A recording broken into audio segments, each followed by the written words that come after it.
Reprenons les versets. On avait dit, tu vas dire en ce jour-ci, n'est-ce pas? En ce jour où d'un côté, eh bien, j'ai été malheureusement exilé, j'ai souffert de cet exil, Odecha, et malgré tout, je vais te remercier, Akash Borou, qui a Navtabi, tu m'as renvoyé dehors, et tout ça, bi, pour moi en réalité, Yashov Apecha ou Tenachameni. C'est un remerciement global d'avoir compris parfois des épreuves que nous pouvons traverser et qui s'avèrent, en fin de compte, être une bonne chose au moment où on revient. Mais ça, on ne peut le faire réellement que quand on est revenu. Pas quand on est en plein dans la souffrance, évidemment, et dans l'épreuve. Iné, alors qu'on ne s'y attendait pas, c'est la surprise. El Yeshuati, voici que donc, eh bien, ma délivrance, qui est clairement promise, j'ai envie de dire, par le Créateur, et donc cela me renforce aussi, puisque c'est Eftach, c'est le prophète qui parle, la délivrance d'Akash Borou qui a été promise, mais grâce à cette annonce de la délivrance, eh bien, je suis renforcé, je ne crains rien, mais l'Oefrad, pourquoi est-ce qu'on dit Eftach et après on dit Kilo Efrad? C'est-à-dire que j'ai d'abord confiance dans le projet divin. C'est pas? Si on agit toujours motivé par allez, j'ai pas peur, en réalité, on n'agit pas totalement. Il faut d'abord avoir une confiance dans la ligne de conduite, dans le projet dans lequel on est engagé, et aussi ne pas craindre des obstacles qui pourraient se produire parce que on a cette providence intangible d'Akash Baruch Hu sur nous. C'est pas? Qui osi vezimratia, donc la force d'Akash Baruch Hu, vezimratia, Hachem, on a le nom d'Akash Baruch Hu. Vous comprenez, on avait développé cette idée-là, on va y revenir d'accord aujourd'hui. Cette idée que le nom d'Akadosh Baruch Hu, il n'est pas complet à cause d'Amalek. Nous menons un combat, qui est particulièrement délicat, qui est particulièrement difficile. Quand ce combat est mené, comprenez que le nom d'Akadosh Baruch Hu n'est pas encore accompli, n'est pas encore révélé pleinement dans le monde dans lequel nous révélons. C'est pertinemment, c'est une période qui est particulièrement dense et délicate, surtout en ce moment. Eh bien, nous ne savons pas réellement où cela va nous mener. La guerre qui est menée, on a des milouïm qui sont déjà prévus, des réservistes, n'est-ce pas, qui sont déjà annoncés pour la rentrée, qui sont pour les fêtes de Tishri. Donc il y a déjà des demandes de milouïm, mais en réalité, malheureusement, j'ai l'impression qu'on ne sait pas encore où tout cela, encore une fois, nous mène, et ça fait un petit moment que ça dure. Et on pourrait, du coup, se dire, mais ça ne sert à rien. Il faut beaucoup de force pour essayer de se renforcer là-dessus. Et surtout, encore une fois, dans la prise de conscience, je répète, que la délivrance est arrivée. Donc, le Anaftabin, tu m'as envoyé dehors, mais tu m'as ramené. Je suis ici maintenant. Quels que soient les défis qui vont nous être proposés. Et cela découlera pleinement sur la délivrance. Et j'ai envie de dire à la fois la délivrance d'Israël, mais surtout la délivrance pleinement d'Akadosh Baruch Hu qui est révélée. Pour pouvoir, eh bien, se renforcer, et c'est là où on va reprendre, pour pouvoir se renforcer, il importe de puiser un souffle d'esprit de sainteté qui va donner, entre guillemets, des vitamines pour pouvoir continuer. On a, dans cette première partie, on a induit cette ambivalence, cette dualité d'un moment opportun, d'un moment réjouissant de la délivrance, mais aussi des moments difficiles. De moments difficiles, mais aussi de moments réjouissants. Donc, il faut qu'on puisse, eh bien, puiser, on va dire, un souffle d'optimisme. Je vais le traduire comme ça.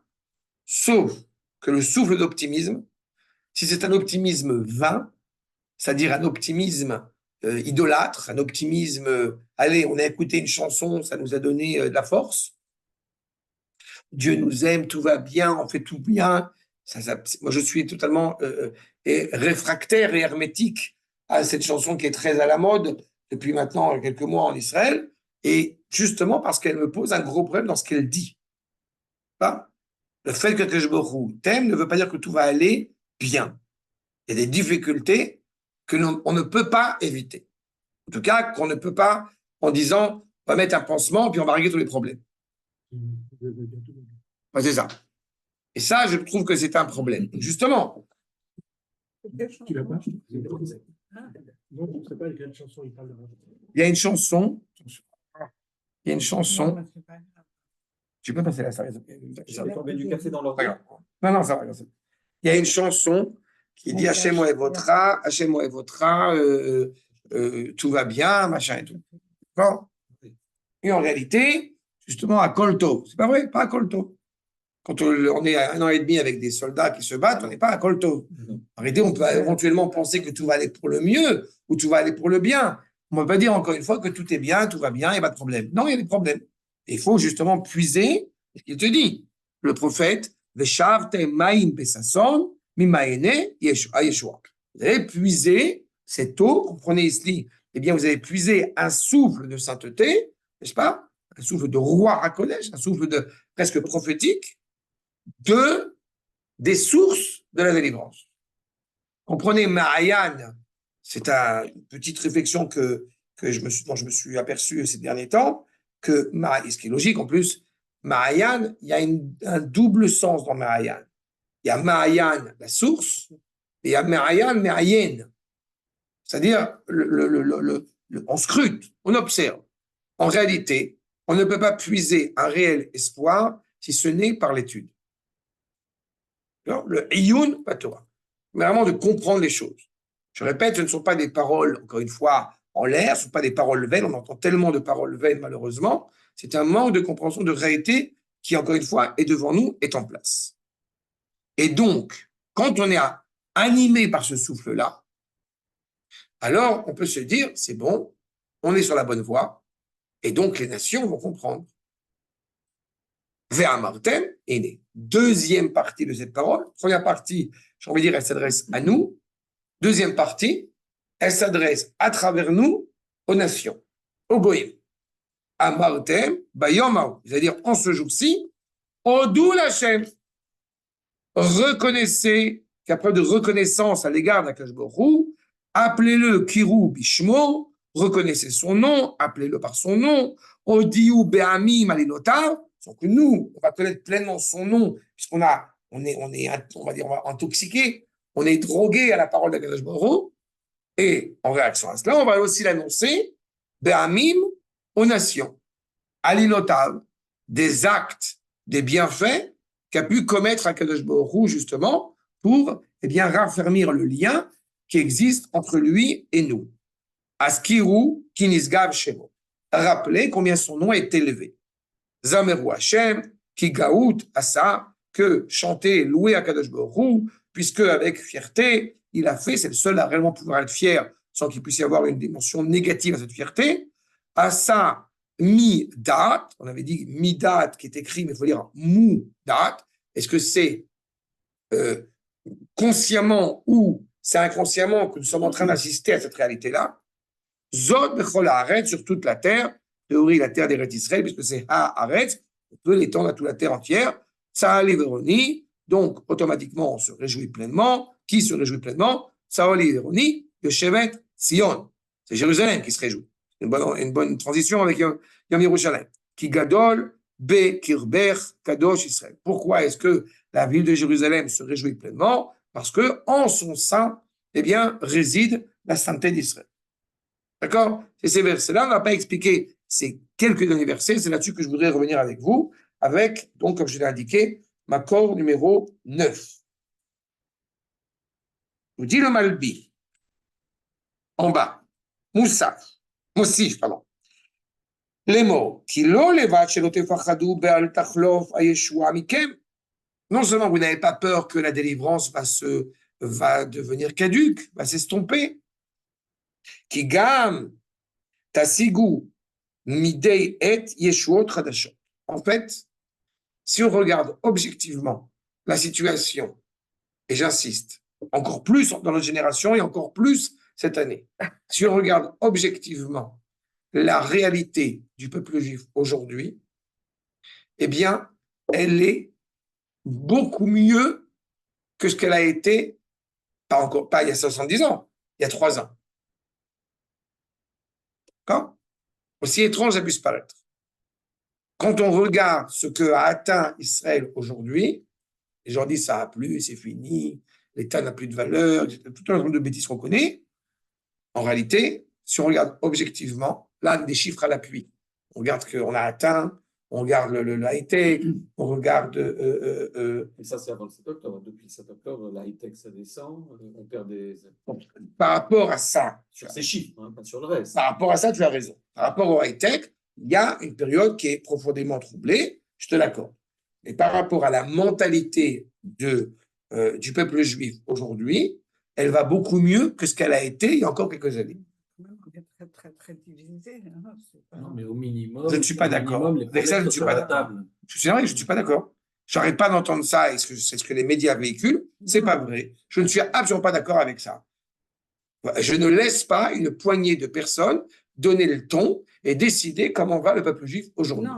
Ce n'est pas vrai. Non, je ne suis pas d'accord. Tu as écouté l'intervention de Jean-Charles. Qu'est-ce qu'il a dit? Non, je n'ai pas entendu. Il était J'ai pas écouté. sur la place des otages. Non, c'était, il s'adressait à tout le monde, il leur expliquait où on en était, c'est intéressant. Et qu'est-ce qu'il a dit? Il a dit qu'il fallait continuer dans ce sens-là. On faisait tout. Enfin, c'était de par le rassemblement, l'union qu'on allait mettre.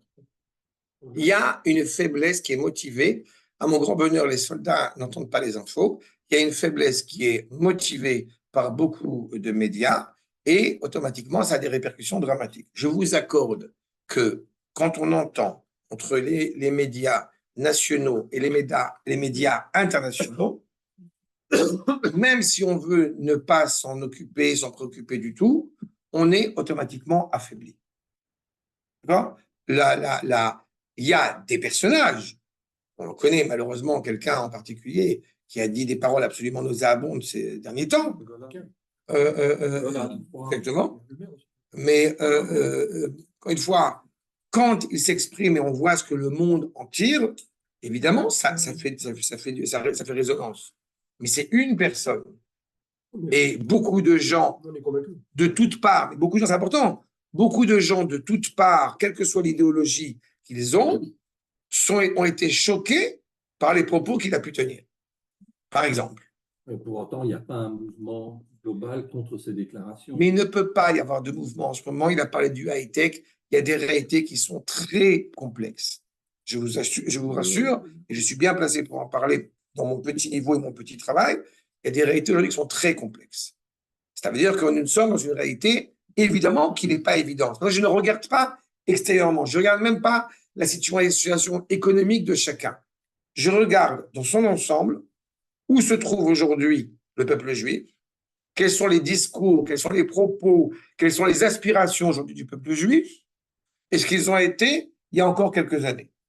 Quand je dis que ça va mieux, par exemple, j'ai un exemple tout à fait en tête, bien connu. À Pessah, nous avons eu plus de 6000 personnes pendant Chol HaMoed qui sont montées sur le mont du Temple. D'accord? Ça peut vous paraître ridicule, sauf que il y a de plus en plus de gens pour qui le mont du Temple interpelle. Ce que tu dis, c'est qu'en fait, il y a pas forcément très perceptible, mais il y a un mouvement de fond. Exactement. Okay. Exactement. Et cela, encore une fois, je l'ai vu par rapport à cette réalité des élèves que j'enseignais à Choulon, je vois dans différentes structures, je vois à quel point il y a évidemment un vide, on va dire, sidéral, mais il y a une envie de regarder, d'entendre un propos, d'entendre un discours qui avance vers l'avant. Même quand vous regardez, c'est pour ça que je suis aussi même perplexe. Alors, encore une fois, ça vous paraît bête. Il y a eu le festival, l'Eurovision. Israël est arrivé, d'après ce que j'ai compris, à un très grand niveau, à une bonne place. Dans le vote du public. Il a fait. Tu es d'accord avec moi que c'est-à-dire la communauté juive internationale, elle a toutes voté pour Israël. Oui, il paraît qu'il y a eu un complot. C'est ce que j'allais dire. Non, mais c'est exactement ce que j'allais dire. C'est que si on dit ce sont les Juifs qui ont voté pour elle, ça ne justifie pas le fait qu'elle soit arrivée à une place aussi élevée. Alors que nous entendons pertinemment dans le monde entier qu'aujourd'hui, l'ennemi numéro 1, c'est Israël qui commet un génocide, il s'avère qu'il y a des gens qui ont, encore une fois, de l'affection et du respect pour Israël dans ce contexte-là. Cela dit, ça, c'est Chet Evok, j'ai découvert ça par hasard, parce que dans l'organisation, il a voté pour elle. Elle nous a même envoyé un message pour nous remercier, mais je suis rentré sur le site, il faut payer. Parce que je ne savais pas, je n'ai jamais regardé dans le vidéo. Et Vous donc, payez pour voter? Oui, non seulement il faut payer pour voter, c'est tu un peux voter euro. autant de fois que tu Tu peux veux. voter. Par exemple, je peux acheter Non, 20 100 fois. Tu peux voter 20 fois. à 20. 20 fois. Pas plus de 20? Non. Ah, je peux pas mettre plus Non, de non, 20 ça j'ai euros? compris, c'est 20 Ah, fois. non, j'avais pas compris. Je Mais pouvais pour mettre pas payer, il de- faut déjà avoir Mais c'est-à-dire que si tu payes, c'est déjà quelque chose. Bien sûr. Quelle que soit la réalité, encore mieux. Ça ratifie encore plus le propos. Les autres D'accord. ont qu'à payer aussi pour leur candidat. Je suis étonné que le Qatar paye pas contre eux. Mais c'est exactement cela. Et vous voyez, c'est un détail. Mais c'est pas, c'est très compliqué. Nous avons affaire à une guerre, ce que le Rav Kook avait déjà annoncé il y a près de 80 ans. Nous avons une guerre. Nous sommes en pleine guerre. Et pas la guerre de Gaza, je parle. D'accord? Nous sommes dans une guerre culturelle, dans une guerre identitaire. Et c'est une guerre qui ne peut pas, de toute façon, s'arrêter. Quelle que soit, encore une fois, maintenant, la réalité qui pourrait me maîtriser. Non, parce que existentiel, ça aurait une dimension où, genre, on ne va pas exister. On pourrait ne plus exister, que Dieu préserve. Je dis que la guerre que nous menons est une guerre qui est difficile.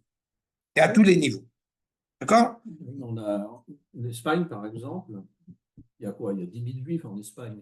Et pourtant, en Espagne, ils ont donné le maximum de points à Israël. Ce n'est pas ces 10 000 juifs qui ont fait le boulot. Exactement. C'est Exactement. très important. Hein. Et donc, ça nous montre. Encore une fois, c'est un détail, c'est l'Eurovision, c'est pas ça qu'il y a à faire. Mais il y a quelque chose qui, à mes yeux, est significatif malgré tout. Mais la petite, elle avait un message très juif. Hein. C'est bien. C'était vraiment- Encore plus. C'est-à-dire qu'on fait tout ça, ça fait que ratifier ce que j'aurais à développer. Donc, on a l'impression extérieurement que ça va pas du tout, alors qu'en réalité, on entend les soldats parler, on voit la motivation qui est derrière. Et la fatigue qu'ils peuvent avoir, même à ce niveau-là, elle est due à, malheureusement, un manque de repères des dirigeants actuels. En réalité, on ne sait pas où on va. Enfin, c'est même un bon signe qu'ils se rebiffent comme ils le font, parce que ça veut dire qu'ils ont peur de voir Israël gagner.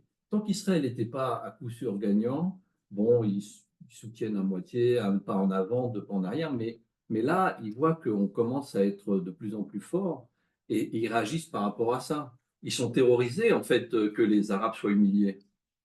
La France, elle n'a pas intérêt à ce que les Arabes soient humiliés. Il y a une crainte aussi, par rapport à ça. Ce retournement, c'est ça. C'est aussi le signe qu'on est en train de gagner. Oui, c'est comme ça que je le vois. mais il y a une faiblesse. Et la faiblesse, elle provient du fait que, encore une fois, je répète, on a vu avec le début des versets, cette idée que, encore une fois, le monde entier ne comprend pas ce qui se passe, n'arrive pas à pouvoir percevoir réellement la finalité de tout ça. Exactement. Et c'est ce que ici, justement, c'est pour ça que j'insiste. En réalité, Tasigu midei et Yeshuot Hadashot. On va atteindre de nouvelles finalités, de nouvelles délivrances. Keilu niftechu me'ane Yeshua. Comme si les sources inépuisables de la délivrance s'ouvraient devant nous. Anovim tamid.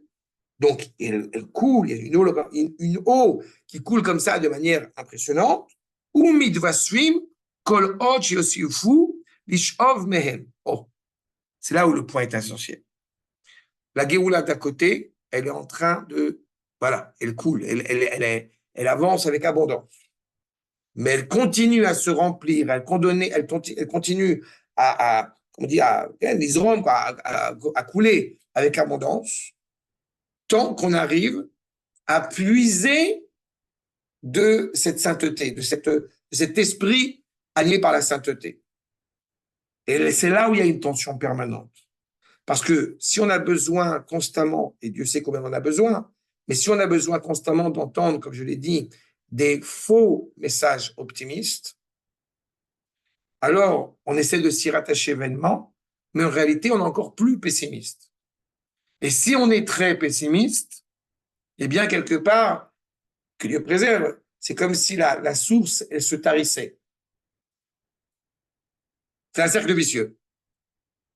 Pas? Et il y a des réalités qui justifient le fait que ce n'est pas évident. On sait pertinemment. On a le traité de Sota, avec la vérité qui devient introuvable nulle part, avec des gens qui sont totalement, comme j'en parle encore aujourd'hui, qui sont totalement l'antithèse de ce que la Torah attendrait d'eux, et pourtant, ils tiennent des propos, justement, qui sont d'une grande noblesse. Ça? Vous savez, toute la problématique que je peux les citer parce que ce n'est pas un secret, mais quand vous avez quelqu'un comme Amir Ohana qui tient des propos extraordinaires, on ne peut être que perplexe. C'est le chef de la Knesset. Oui, qui est au Likoud, et mais il va encore, non? Bref, pardon, celui-là. D'accord? Il a une manière, il a une vie qui n'était pas forcément à la hauteur de ce qu'on attendrait, si je peux parler comme ça, mais il tient des propos qui sont, encore une fois, profondément éloquents. Et à l'inverse, comme vous le savez, vous avez d'autres personnes qui sont quand même très impliquées dans la Torah, donc dans la Gdusha, donc dans Israël, et qui disent bien que si effectivement tu veux pas ce que je m'en vais. Je casse tout, je pars en route de l'arrêt, etc., etc. Donc vous comprenez, voilà, on a un dilemme ici terrible. Et des deux côtés, en réalité, l'État est devenu, en fait, mon serviteur. Et la délivrance, il ne faut pas l'oublier, le sens même de la délivrance de Am Israël, c'est la délivrance d'Akadosh Baruch Hu. C'est-à-dire que l'État, en tant que tel, n'a qu'une seule finalité, et ne devrait être reconnu comme tel. C'est d'être le trône divin sur terre. C'est ça l'objectif. Et quand j'ai dit trône divin, on se connaît suffisamment, j'espère que c'est clair pour vous. Le trône divin, on va en parler tout à l'heure, mais le trône divin, je n'ai pas dit un grand bête midrash. C'est pas, c'est bien clair. On n'a pas dit une grande synagogue. On dit le trône divin. Et donc, on avance vers ça. Pour ça, je vous dis, il faut regarder avec beaucoup de recul ce qu'on voit à l'État d'Israël aujourd'hui et ce qu'on le voit à l'avènement de l'État. Quand je te dis que ça va beaucoup mieux, par exemple, c'est le fait même que tu as de plus en plus de gens, au grand désarroi d'autres, qui veulent un État, comme j'aime à le signifier, qui veulent un État juif. Pourquoi j'ai dit en 3 ans? Parce qu'à 3 ans, on était ailleurs. À 3 ans, on était dans un État pour tous les citoyens. Non, il y a ça, et dans le monde entier, en plus, il y a de plus en plus de juifs qui sont des juifs du 8 octobre. Comme ça.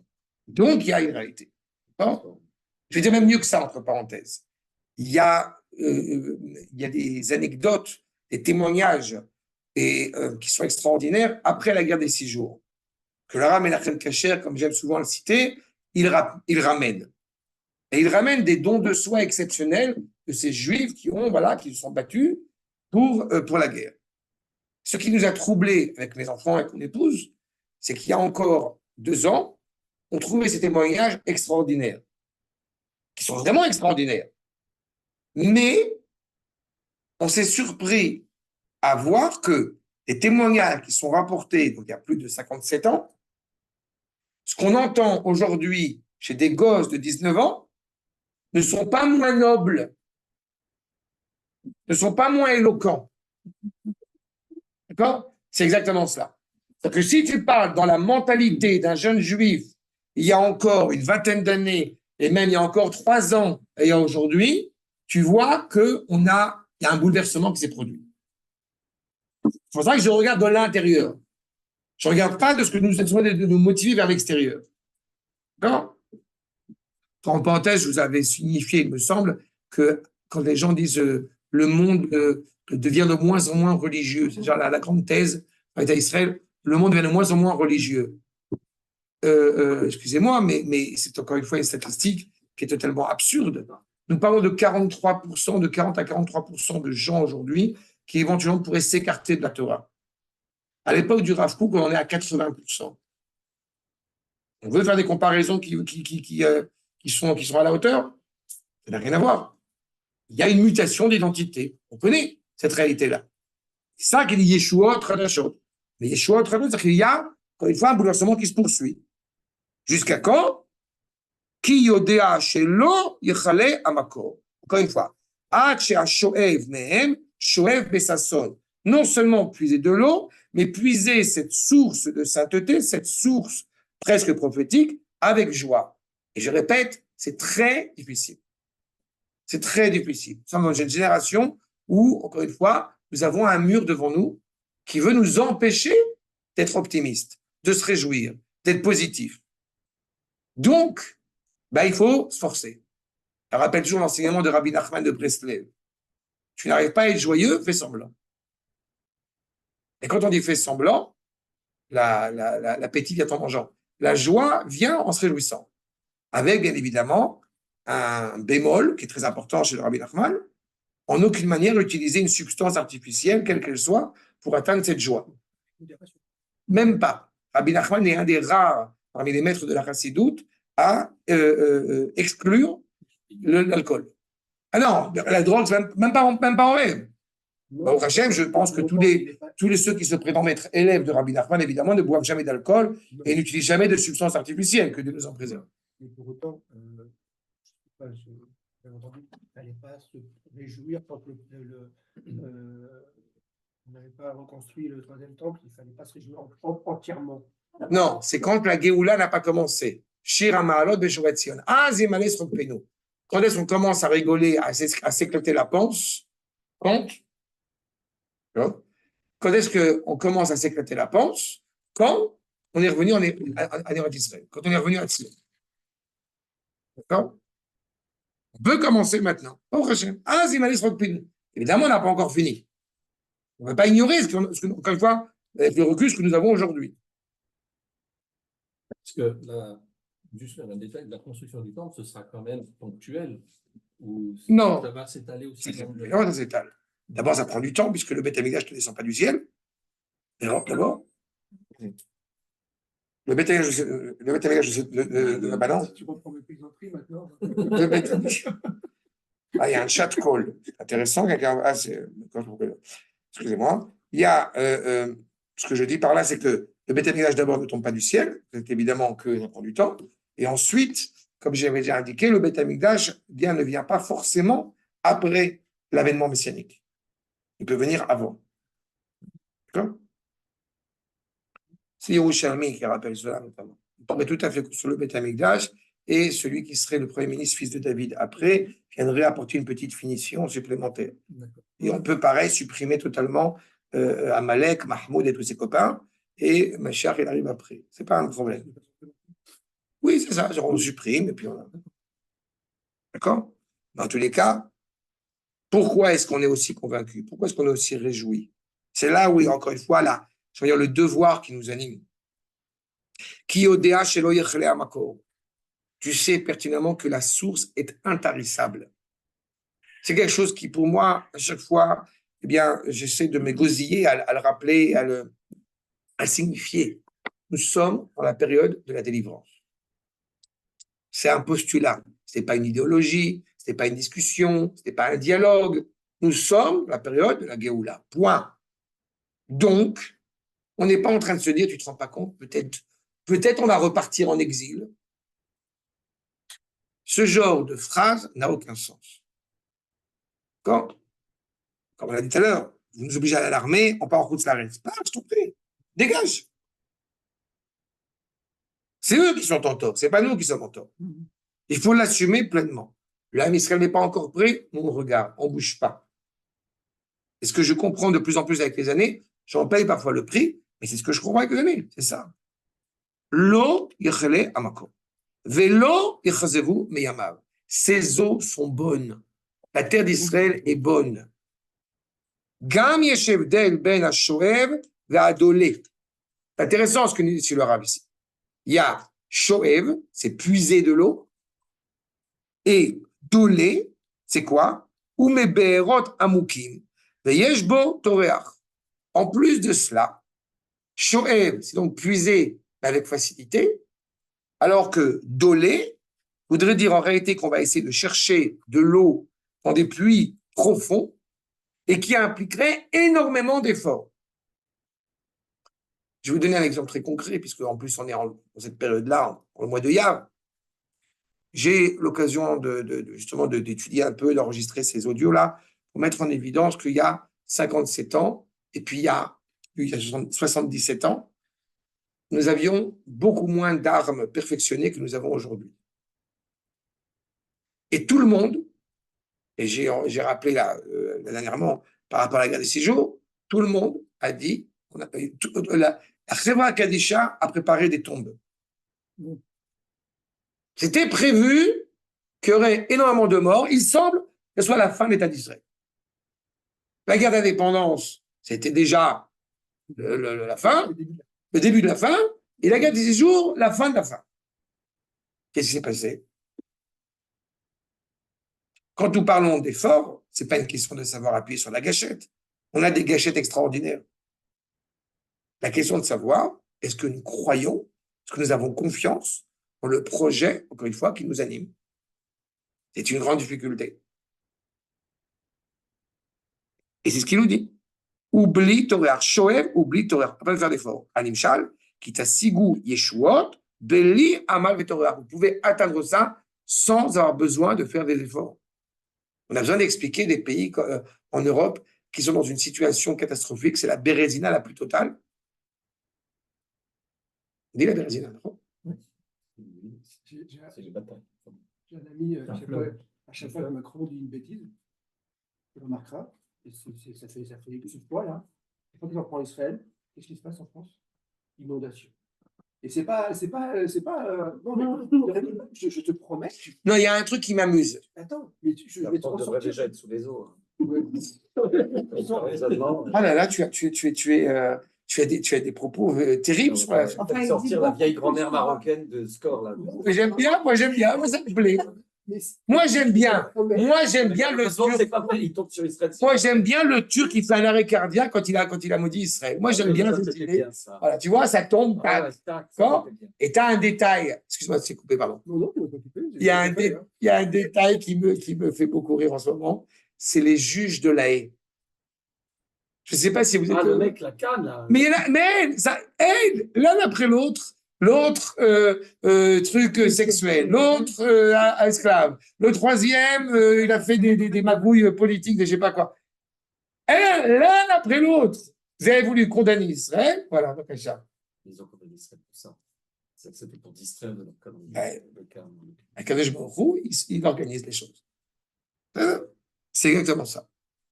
Il y a des moments, on fait des efforts. Il y a des moments, quand tu regardes encore une fois avec ce regard-là, tu n'as pas besoin de faire des efforts. Il parle tout seul. Il se ridiculise tout seul. ולכן, על ידי הששון שיהיה לכם, אני מבשכם. כי ושבתם האם הם מימי רוח הקודש. En fait, grâce à cette joie, je vous répète, c'est très difficile. J'insiste, je dis ça à l'échelle individuelle et à l'échelle collective, de garder le cap, de dire on y va, on avance. Parce qu'encore une fois, on parle du peuple et Dieu sait, on est tous, on dit à la même enseigne, ceux qui travaillent, ceux qui sont à la retraite peut-être un peu moins, mais on est tous dans cette réalité-là de se dire, il faut qu'on pense au peuple, il faut qu'on pense aux enfants, il faut qu'on pense au travail, il faut qu'on pense, on a tous sur tous les fronts. Et plus ceux qui partent en Milouim, qui reviennent des Milouim, je vois des familles qui ont des difficultés parce que le mari part en Milouim, il ne voit pas sa femme, ses enfants, comment on les éduque, ça crée des difficultés. Tout cela, encore une fois, on est tous là-dedans. Mais malgré tout, on ne perd pas le cap. Et bien, grâce à cela, Akash Baruch Hu nous annonce que ces eaux-là, eh bien, c'est des eaux qui sont d'inspiration prophétique, qui viennent, encore une fois, renforcer cette délivrance, ou Mitzinorot Hashem Agadol Aniskar. Ça provient de la volonté d'Akash Baruch Hu directement. Vehu Madriga Gdola est né. Celui qui arrive à puiser cela, c'est une grande échelle, c'est une grande dimension. Chez Asigou Lishob Mitzinorot Hashem Agadol, vous arrivez à vous rattacher au nom véritable, authentique d'Akadosh Baruch Hu. Il y a une joie qui est réelle. Regardez le Rav David Kimchi, accord numéro 10.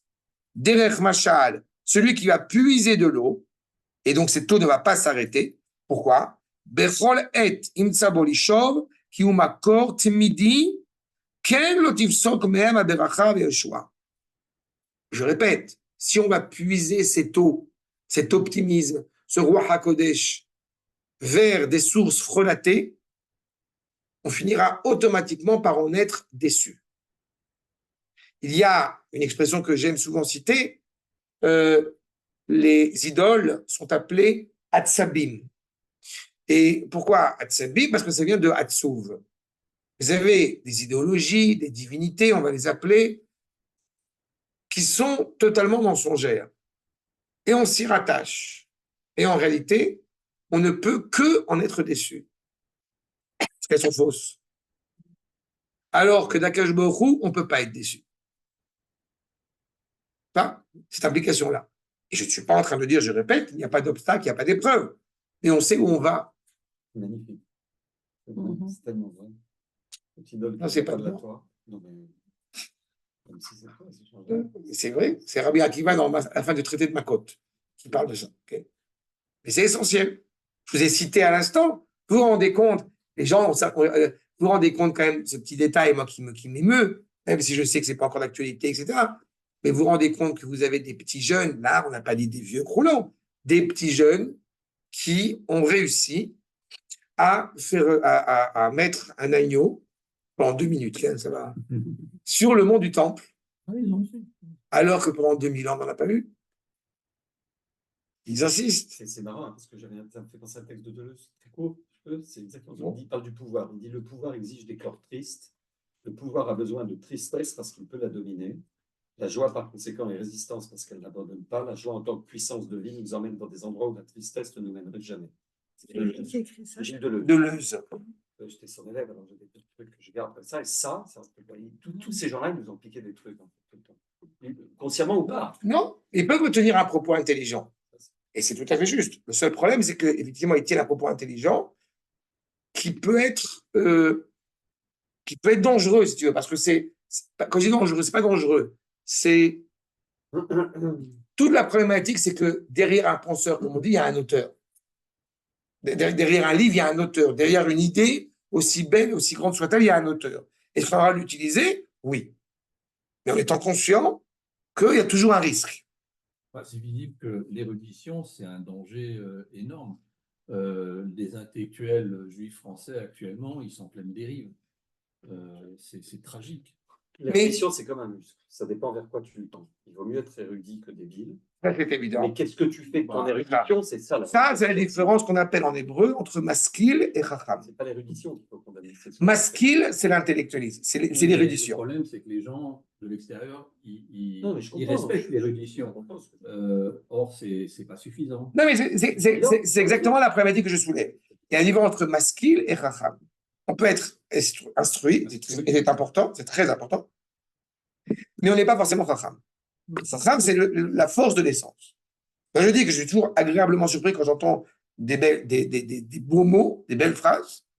Il y a un très beau texte que j'ai entendu il n'y a pas longtemps, qui a été lu par André Dussolier, qui est un texte de Victor Hugo sur le mot. Et par rapport à ce qu'on connaît sur la valeur de la Shonara, mais on est en plein dedans. Et c'est écrit de manière magistrale. Si vous avez l'occasion de l'écouter, c'est extraordinaire. Mais exactement, il vient de passer, machin, il s'est caché, tu vois. Et je trouve ça génial dans ces dit, dans ces lus. Puis le texte en lui-même est extraordinaire. Donc, c'est pas le problème. C'est ce que j'apprécie. Ils disent ce qu'on pense. Ils disent ce qui va avec la Torah. Et c'est là où c'est grandiose. D'accord? Ils ont cette qualité-là. La force du français, la force de la langue grecque, latin, de penser, de séduire. Il y a toute une réalité par rapport à cela. Mais sur le propos qu'on tient, je répète, on est embarqué dans tout un ensemble, encore une fois, de messages toxiques qui nous empêchent de voir cette luminosité à laquelle, encore une fois, nous nous rattachons. Donc, c'est cette constance, encore une fois, est-ce que je reprends le propos, ou ma corte midi, c'est la source essentielle qui ne peut pas se tarir, qui ne peut pas s'arrêter. L'autre, il sok mehem aberacha, échoua, la croissance, l'abondance, vaïb et sasson, kol yemeh. Et donc, automatiquement, on se réjouira pleinement. Le Targum en araméen de ce verset, ce que vous avez ici souligné, il met en évidence que la sagesse, n'est-ce pas, elle est rattachée à l'eau. Elle est métaphorisée en eau. Ve'amelamdim et mo amayan. Ve'talmidim et mashoavim. L'eau, c'est la chokhma, bien sûr. L'eau, c'est la chokhma, c'est la Torah. Mais la Torah au sens large du terme. J'avais rappelé une fois que la Torah est métaphorisée en 3 liquides. L'eau, le vin et le lait. L'eau, c'est le pshat, le vin, c'est le sod, et le lait, c'est le drash. D'accord? Les 3 ont un lien très important. Achab, le fait est, c'est que si tu bois du vin sans avoir bu de l'eau et du lait en son temps, c'est dangereux. Dans le vin, il y a 80% d'eau. Je sais. D'autre part, quand je viens chez Sylviane, je ne plus de vin. Je viens une espèce de prédominance de la Torah, je bois de l'eau gazeuse. Ouais, plus on boit, plus on est animé par la Torah, comme j'aime à le dire, plus ce qui sort, on dit Martisiaïn Motisod, plus ce qui sort de nous est animé par la Torah. D'accord? Que Dieu préserve. qu'on n'ait pas à boire du vin et qu'on ait des propos après qui soient justement inconcevables et irrespectueux. Pas. Ah non, Comme j'aime à répéter à chaque fois, à Purim, j'ai connaissance que, Baruch Hashem, je ne sors que des paroles de Torah. D'accord? D'après ce qu'on m'a raconté. Quelqu'un qui lui pas mal bu. Non, non, il y a ma femme, mes enfants qui me disent que Baruch Hashem et d'autres, que je ne tiens que des paroles de Torah quand je bois à Purim. Mais bon, je suis quand même bien. Donc ça ne change pas tellement de l'ordinaire, finalement. C'est moi, vous pas. C'est bien la C'est peine. le lait. C'est bien, ouais, c'est- Bref, en tous les cas, donc les élèves sont ceux qui vont puiser. ouais, je sais. D'accord? V. Et donc le Targum dit clairement Tekabloun ulpan chada. Une fois, ulpan, c'est donc l'étude. Okay? Et donc on va recevoir clairement cette étude. Shoto alimud chadash. Ça la force. C'est pas seulement d'avoir étudié pour reprendre l'érudition. On peut avoir une intelligence, on peut être érudit, mais la force c'est d'arriver que cette étude, eh bien, nous renouvelle à chaque fois. Comme l'eau qu'on a puisée qui n'est jamais la même, eh bien, de la même manière, justement, que l'étude nous permet de connaître à chaque fois un peu mieux, un peu plus Akadosh Baruch Hu, et on s'en réjouit à chaque fois. Ce que l'homme, qui évidemment n'a pas étudié, ma shelo lamad adam ad oto hayom, que Moshe Amar, be maim layam mechaser. C'est-à-dire qu'en réalité, ce que tu n'as pas, parce qu'il y a un renouvellement, l'eau n'est jamais la même, à chaque fois qu'on va étudier, on va essayer quelque chose de renouvelé. Il y a un détail que j'aime citer à chaque fois, c'est très intéressant au niveau du rapport à l'étude. Petite parenthèse, puisqu'on est dessus là. Il y a un livre de physique pour un enfant qui est en classe de CP, n'est-ce pas? De Kita Aleph. Ça ne sera pas le même livre quand l'enfant il sera l'adolescent en classe de première terminale. Et encore moins quand il sera à l'université, je ne sais pas où. Le texte que nous étudions est exactement le même, qu'on soit en classe de CP, qu'on ait 5 ans, qu'on ait 10 ans, qu'on ait 20 ans, qu'on ait 50 ans, qu'on ait 100 ans. Et pourtant, il est totalement différent. Parce que celui qui va le lire n'a pas la même approche grâce à la maturité qu'il acquiert avec les années. On lit la ligature de Yitzhak quand on est gosse, parce qu'on la lit pour la synagogue, on la lit parce qu'on étudie la Torah, le Sefer Bereshit. La lire en tant que père, c'est plus la même chose, etc., etc. Et c'est le même texte. C'est la force de la Torah. C'est ce qu'il est en train de nous dire. Une eau n'est pas la même. C'est la même eau, c'est de l'eau. Non. Mais celui qui va la puiser n'est pas le même. Et c'est pour ça que j'insiste. Le Ham Israël, le peuple juif, n'est pas le même qu'il y a 30 ans, et n'est pas le même qu'il y a 80 ans, et n'est pas le même qu'il y a 200 ans. Et pourtant, c'est la même parole qui est tenue. Mais c'est une parole qui est constamment renouvelée. Et donc, une fois qu'on a saisi cela, apparaît la deuxième partie, comme on a dit, de nos versets, à savoir, d'abord que nous soyons conscients de ce lien indéfectible à Kadosh Baruch Hu. Et la différence avec la première partie, où on est sorti de l'exil et revenir en Eretz Israël, dans la deuxième partie, on doit continuer à propager cette parole, la renforcer, la raffermir pour nous, avec assiduité, avec empressement, mais aussi, eh bien, se préoccuper de la diffuser dans le monde entier. Quand je dis la diffuser, ça veut dire faire saisir au monde que nous sommes, encore une fois, dans une autre dimension. Regardez ce que nous dit le Metsudat pour commencer, le code numéro 11. Amartem, on reprend, vous avez dit. Vous avez remarqué que dans les deux parties de ces versets que je vous ai rapportés, le terme qui est utilisé, c'est Amartem. On n'a pas dit Dibartem, on n'a pas dit Igadetem, on a dit Amartem. Il y a une dimension douce. On a souffert, on est revenu, et pourtant on garde cette constance dans la parole que nous tenons à l'égard du Créateur. Tomrou zé la zé, derech zirouz. Dites-le vous mutuellement avec empressement. Odiou les farsemanes.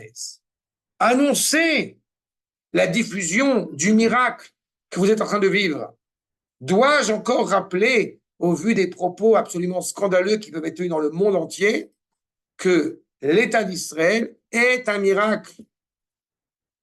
après 2000 ans d'exil, c'est un miracle. Et c'est un miracle qui doit être énoncé, quelle que soit la discussion hautement philosophique. Est-ce que tu es antisioniste? Est-ce que tu es antisémite? Est-ce que tu es anti-Traloued? Traloued, c'est du yiddish littéraire. Le traité de Sanhédrin, justement, ce qui serait dramatique, c'est qu'on ne soit pas conscient de ce miracle.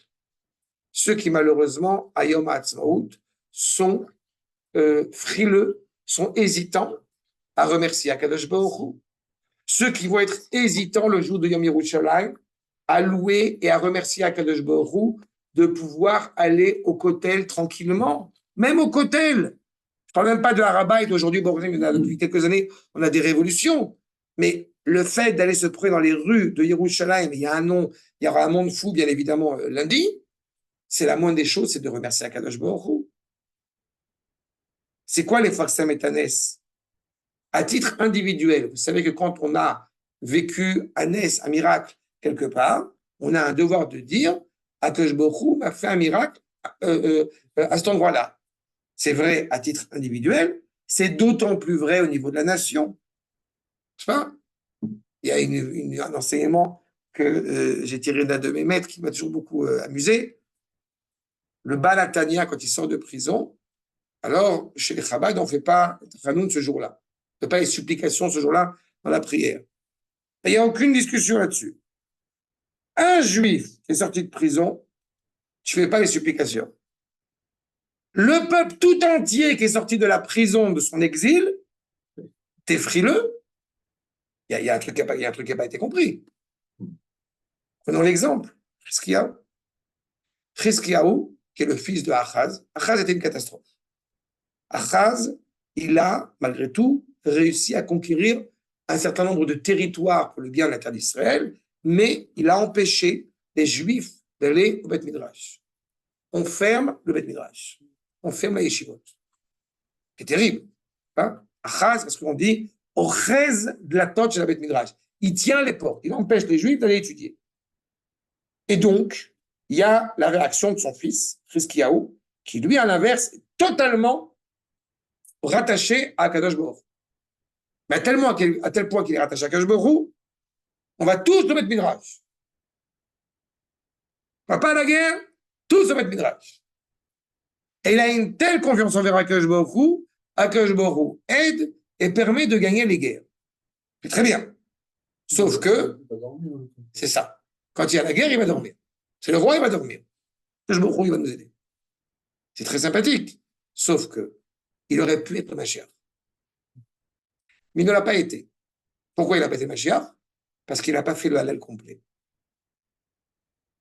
Il n'a pas su remercier Akadosh Baruch Hu. Malheureusement, là où il aurait pu le remercier, il aurait dû le remercier.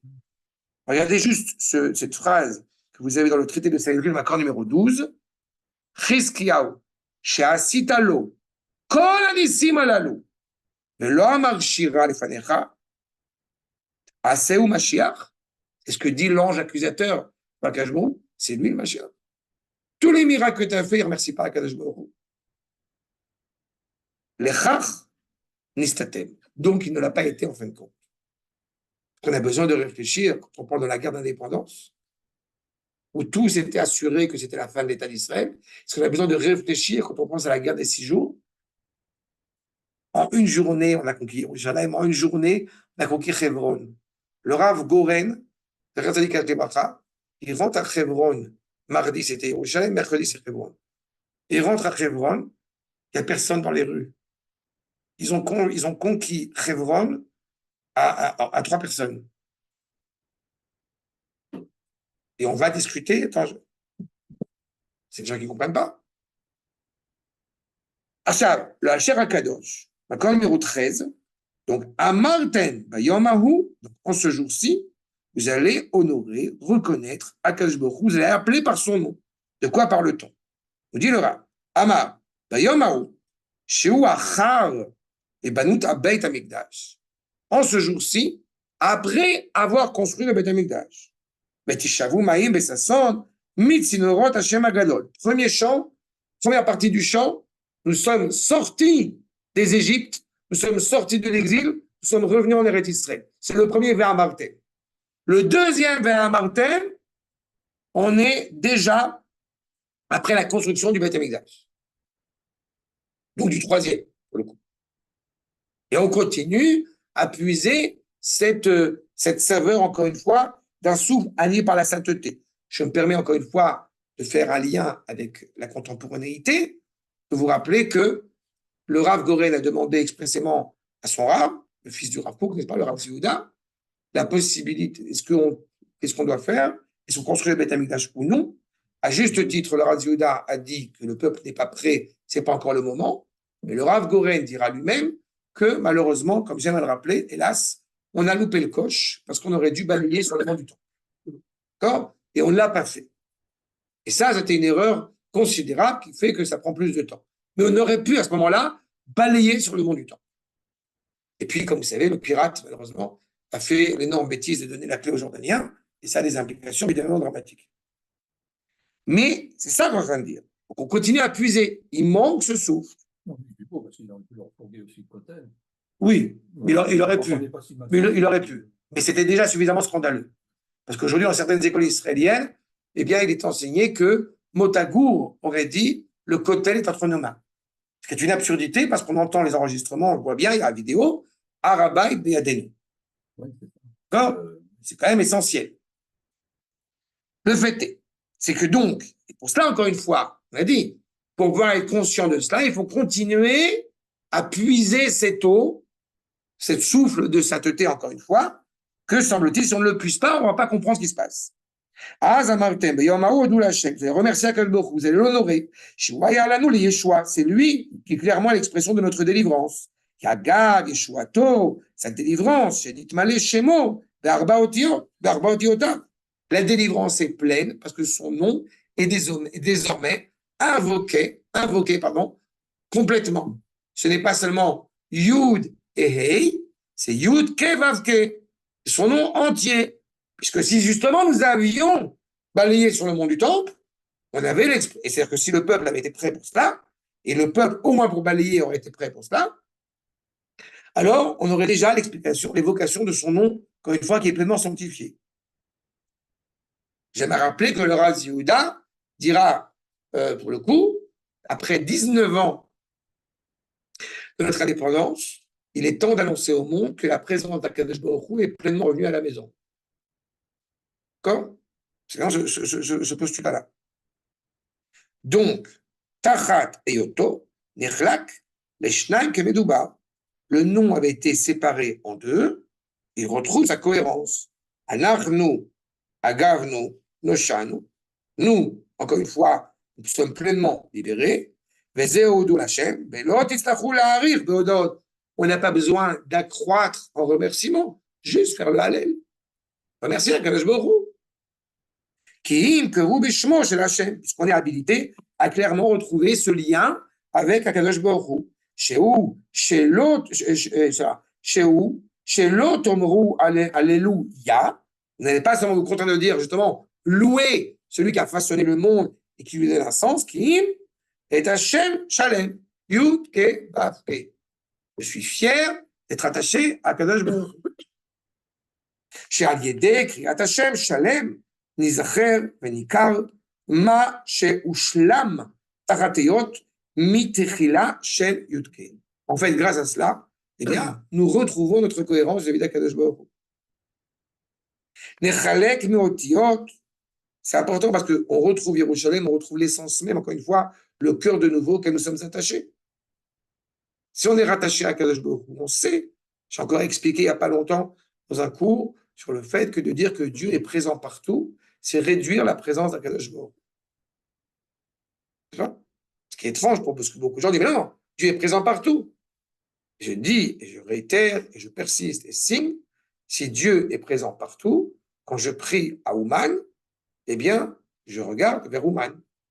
Non, quand je prie à Ouman, je suis tourné vers Yerushalayim. Donc pourquoi, ce qu'on appelle en bon français, Djoha, ou Shha, ou Chelem, pourquoi partir à Ouman, prier comme ça? Prie comme ça. C'est aussi simple que ça. Quand on est en Eretz Israël, on monte en Eretz Israël, on monte à Yerushalayim, on descend de Yerushalayim, et là, on descend de Eretz Israël. Donc, Akash Baruch Hu, dans sa grandeur, a décidé d'être présent qu'à un seul endroit, Yerushalayim, ce lieu et par extension Eretz Israël, mais ce lieu où il y a la présence pleine d'Akadosh Baruch Hu, il ne faut pas oublier que pendant près de 2000 ans, nous n'avons pas eu le privilège de pouvoir nous y approcher. Donc, on fait le Hallel, on remercie Akash Baruch Hu, on chante, on loue Akash Baruch Hu à ce moment-là, et on est conscient que nous pouvons de nouveau renouveler ce lien intime avec le Créateur. Vous vous rappelez dans les enseignements qu'on avait vus sur la Megillah de Echa, que Jérusalem, elle est comme une veuve. Elle n'est pas une veuve vraiment que Dieu préserve, mais elle est comme une veuve. Pourquoi comme une veuve? Parce que son bien-aimé n'est pas là. D'accord? Donc, ce nom avait été séparé, et voilà. Ine zeu be Israël, ar be'amim amesaklim, inyan ze odiu be'amim alilotav. Dit le Al-Sheikh HaKadosh. Nous, être remplis de louanges envers Akash Baruch Hu, parce qu'on retrouve cette intimité, on retrouve ce lien, on l'appelle par son nom. Est-ce que les goïms sont capables de comprendre ça? Non. Ce que les goïms, en revanche, sont capables d'entendre et de comprendre, c'est ce qui se passe, ce sont les épisodes, ce sont les événements que Am Israël traverse. Je prends un exemple très concret. Cette dernière année, nous avons eu l'épisode des beepers. C'est pas? Ce qui est extraordinaire. Le monde a de nouveau été ébahi par Israël. Pourquoi? À cause des beepers. C'est ce qu'on appelle en hébreu alinotav. Le monde entend la grandeur d'Akadosh Baruch Hu, pas par la grandeur d'Akadosh Baruch Hu, mais par la réalité des événements que nous traversons. Comment je sais que l'âme Israël va mieux? Parce que les Juifs mettent les tzitziot. Comme j'aime à le répéter. Ils auraient pu faire autre chose. Ils auraient pu aller fumer un joint. Ils auraient pu aller servir Bouddha. Non. Ils ont décidé de mettre les tzitziot. Et de fumer un joint. Et d'abord de mettre les tzitziot. Ils veulent faire Borémine et Messabim. C'est impressionnant. C'est qu'il y a quelque chose qui se passe. Eux ne peuvent pas comprendre. Et nous, si on nous donne le moyen d'apprendre, nous commençons un petit peu à comprendre. Chez Loyaskilou, à Shevach Bekorashmu, eux, c'est pas en apprenant le nom d'Akadosh Baruch Hu que ça va accroître la louange qu'ils ont à l'égard du Créateur. Kiim, Aliede, Odia, Peulotav. Si ce n'est en leur enseignant ce qu'Akadosh Baruch Hu agit, fait. Chez Aliede, Peulotav, Italel Benehem. Ils vont reconnaître la grandeur d'un Israël, la grandeur d'Akadosh Baruch Hu, quand ils voient ce qui se passe en Israël.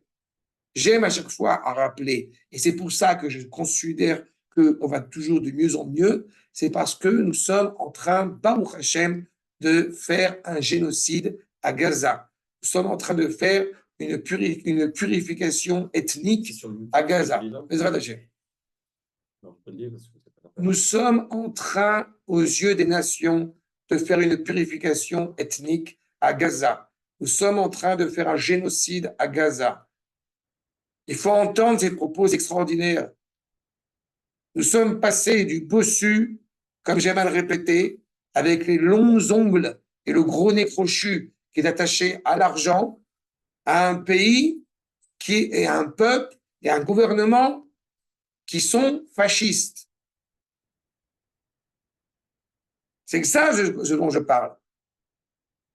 Je ne suis pas en train de savoir si nous faisons ou non un génocide, je m'en fous.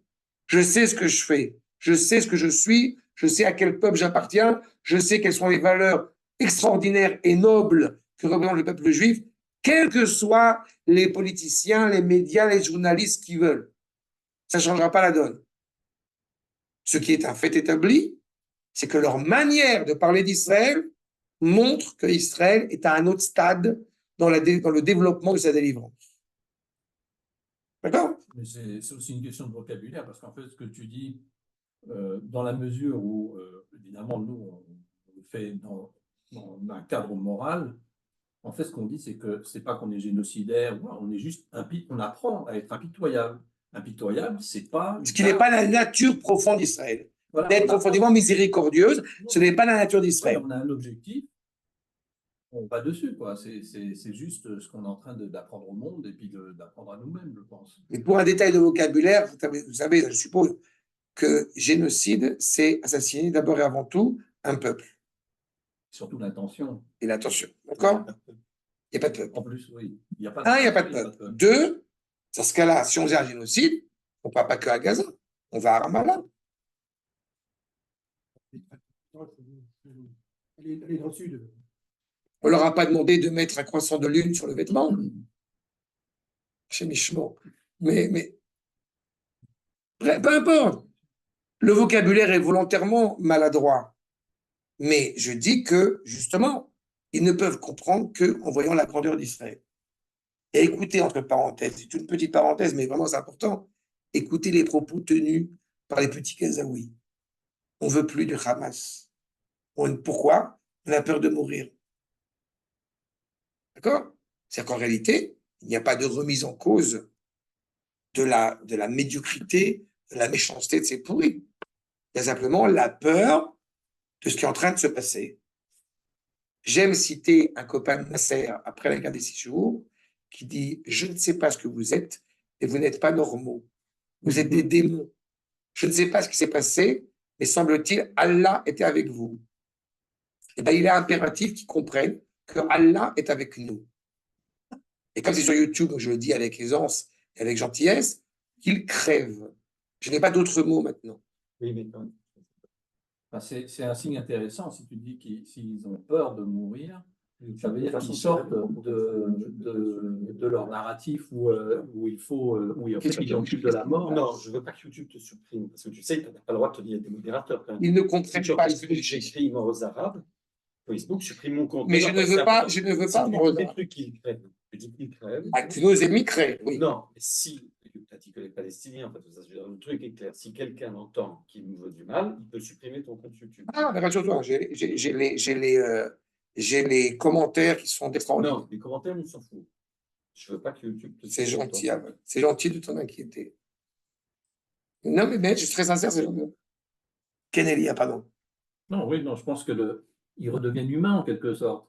S'ils apprennent la peur et qu'ils commencent à favoriser la vie, ils se détournent de leur culte de la mort.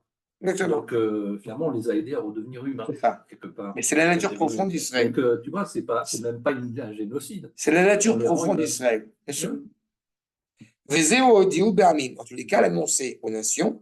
Be'amim alilotav. Tehila. Comprenez la grandeur d'Akadosh Baruch Hu. Et je répète, la grandeur d'Akadosh Baruch Hu ne peut se faire que dans la mesure où le peuple juif est conscient, encore une fois, du lien intime qui le rattache à lui. Comment sommes-nous conscients de ce lien intime? Grâce à la grande reconnaissance que nous avons à son égard dans ces moments opportuns. Après, on parlera de l'élévation d'Akadosh Baruch Hu. C'est très intéressant la manière dont c'est dépeint.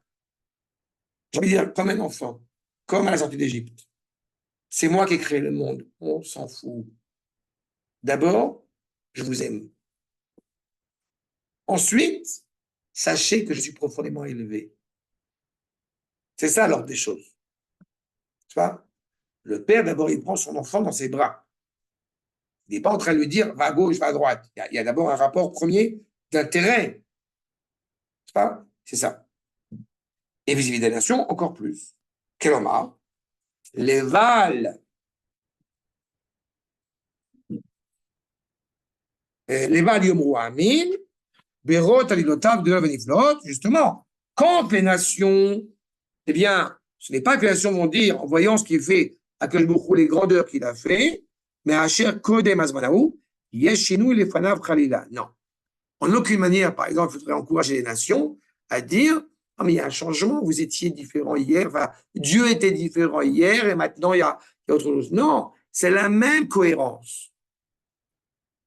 Entre parenthèses, je me permets de le rappeler, c'est un détail que j'ai eu l'occasion, il me semble, de rappeler à plusieurs fois, mais parce qu'aujourd'hui j'en parlais dans un cours sur le fait que quand on parle de juifs qui ont été tués dans des situations évidemment très compliquées, alors on rappelle souvent que eh bien, il est enterré avec ses vêtements ensanglantés, n'est-ce pas? Et Akadosh Baruch Hu se fait un vêtement de ses vêtements ensanglantés. Vous vous rappelez, on avait expliqué cette problématique-là. Et la vengeance, encore une fois, s'avère terrible. C'est-à-dire que les nations ont toujours la possibilité de faire teshuva, de pouvoir essayer de corriger ce qu'ils ont fait jusqu'au moment de non-retour. C'est-à-dire que cette réalité-là qui fait qu'aujourd'hui, Israël n'a pas intérêt à changer de cap, d'abord, c'est parce que justement, dans sa mentalité, il y a une évolution, à part quelques éléments, encore une fois.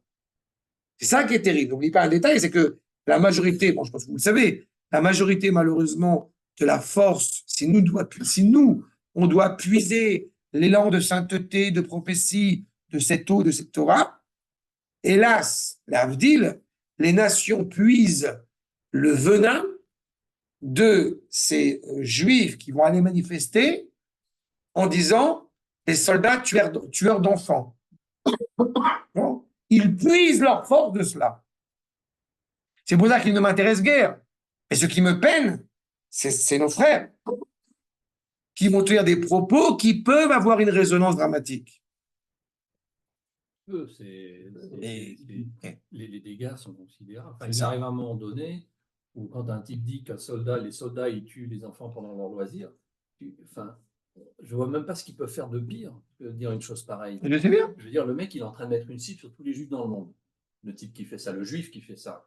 Et tu continues de dire, c'est notre frère. Je sais pas. Je sais, mais c'est mon frère. Il m'énerve, je suis très en colère, mais c'est mon frère.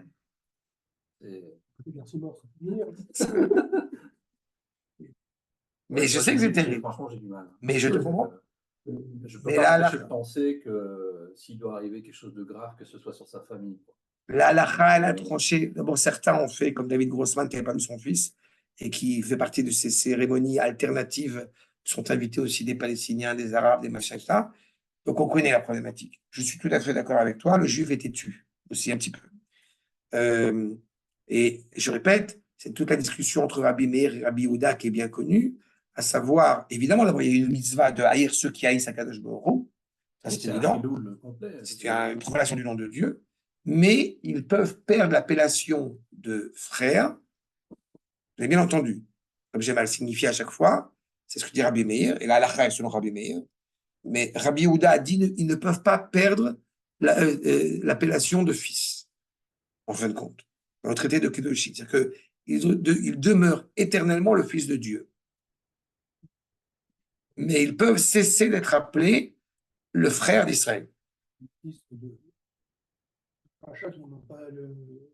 correct, quoi. Oui, mais il reçoit une claque dans la figure par Akadosh Baruch Hu lui-même par la suite. Mais il reste le fils de Dieu. Par contre, en revanche, j'ai le droit de ne plus les considérer comme étant mon frère. Et j'ai bien insisté, de les considérer comme étant mon frère. Ce qui reste, malgré tout, c'est que c'est mon frère. Vous voyez la nuance? Je ne les appelle pas frérots, mais malgré tout, ce sont mes frères. Et tu le fais comme ça ou pas? Quand tu dis bonjour, les Arabes, les Français, ils font un truc comme ça, non? Ça me ferait. Non, ça, c'est les rappeurs. Ils font pas un truc comme ça? Je ne sais pas, tu as dit que je vérifie. Je te crois, mais pas problème. Mais en tous les cas, il y a cette idée vraiment de corps. En tous les cas, ce qui est important ici, vous voyez, c'est par rapport à la qualité, par rapport à ce qui met en place. Regardez justement ce que je vous ai ici souligné. L'eau que Moshaninirta vaninikla. Je ne suis pas prononcé, n'est-ce pas, de la manière dont je suis écrit. Ki im ze shemi leolam, ketiv, leolam, mon nom est caché un peu. Zeu sheadnut uzichri. J'évoque Akadosh Baruch Hu en tant que celui que je sers. Chez Askiruni Bo, et d'or vador. Chaque génération va pleinement reconnaître celui que nous devons servir. C'est ça l'objectif. Kelomar, bedorot elu, machen ken latid lavo, shiesh lachem reshut. Tout cela est clairement reconnu comme étant seulement celui que nous servons, avec une aspiration dans le futur. Les eyomar du bureau al azmanahu, puisqu'on évoque ce temps futur. Amartem beyomahu odu lachem. Reconnaissez, louez Akadosh Baruch Hu. Ki zika etrem, shetikrehu beshmo, sheu kekadvo. En réalité, c'est par rapport au Beth Amikdash. L'endroit où on prononce son nom réellement, c'est dans le Beth Amikdash. Comme il est écrit, pas comme on le prononce. On le prononce Adnout, on le prononce Hachem. Je ne vais pas parler de Elohim et tout ça, c'est encore autre chose. Mais en aucune manière, on prononcerait son nom comme il est écrit. Sauf au sein du Beth Amikdash, justement, où est pleinement retrouvée la cohérence d'un Israël. Évidemment, vous pourriez m'objecter en me disant, mais on n'y est pas encore. C'est vrai, mais on y avance. Il est certain que pendant 2000 ans et aujourd'hui, comme on dit, il n'y a pas photo. Et je vous rappelle que la Shara Kadosh évoque un propos, nous sommes au 15e siècle quand même, hein, à Tzfat, quand il écrit cela. C'est ça qui donne aussi toute sa force. Martin Bayomahu, en ce jour-là, au Doul Hashem, donc on a dit parce que justement, Akash Baruch Hu nous permet de l'appeler par son nom. Ma shemitechila ayane elam, ce qui au début était caché, ach en zerak le Israël, ach lo ken ba'amim. C'est-à-dire, que qui est-ce qui va être permis, autorisé à parler d'Akadosh Baruch Hu avec familiarité? Uniquement Israël, et pas les nations. Non? Et une expression de M. Edmond Flay que j'aime beaucoup, le peuple qui tutoie Dieu. On est le seul peuple à tutoyer son Dieu. Proximité. Baruch Ata. C'est nous, le nous de l'espérance, pour reprendre, une fois paraphraser Edmond Flay. Et cette idée-là qui me paraît essentielle. Alors que pour les nations, qui imodiou bernim adilotav, farsem dulato l'ene akol. C'est vachement intéressant parce que les Anglais ont même inventé un mot qui est l'inverse du tutoiement, qui est le vouvoiement absolu. Ah. Ils n'utilisent que pour Dieu, qui est tout. Ah. Qui n'utilisent que pour Dieu et qui a un... Mais c'est un vous. Oui, c'est marrant. Leur façon d'aimer Dieu, c'est de créer une distance respectueuse, alors que la nôtre, c'est de le tutoyer. Pas dans le... On commence par une proximité et après, il y a une distension. D'abord, une proximité. Bon. Donc, justement, eux, ils vont comprendre uniquement ce que je vous fait, agit. On ne peut pas, en aucune manière, prononcer ce nom tel qu'il est devant eux. Ce qui est terrible, c'est que quand justement aujourd'hui nous assistons, par YouTube, quand nous assistons aujourd'hui à des générations où l'information, elle passe dans le monde entier, on entend des goïms qui commencent à utiliser le nom d'Akadosh Baruch Hu, mais alors je veux dire, en veux-tu, en voilà. On avait déjà souvent cette problématique dans Astérix, quand il dit l'Odyssée d'Astérix, où ils disent, ceux qui sont là-bas, les Sémites qui sont sur Jérusalem, ils disent par, etc., un nom qu'on ne prononce pas. Les témoins d'eux, on ne prononce pas ce mot, en aucune manière. Pas. Il y a l'évocation de son nom réellement. Donc, ce n'est pas envisageable. On dit Yudke Mavke. C'est une nuance comme ça qui montre à quel point, quand tout n'est pas resté secret et caché, ça, évidemment, ils ne comprennent rien de toute façon. Mais c'est un problème aussi.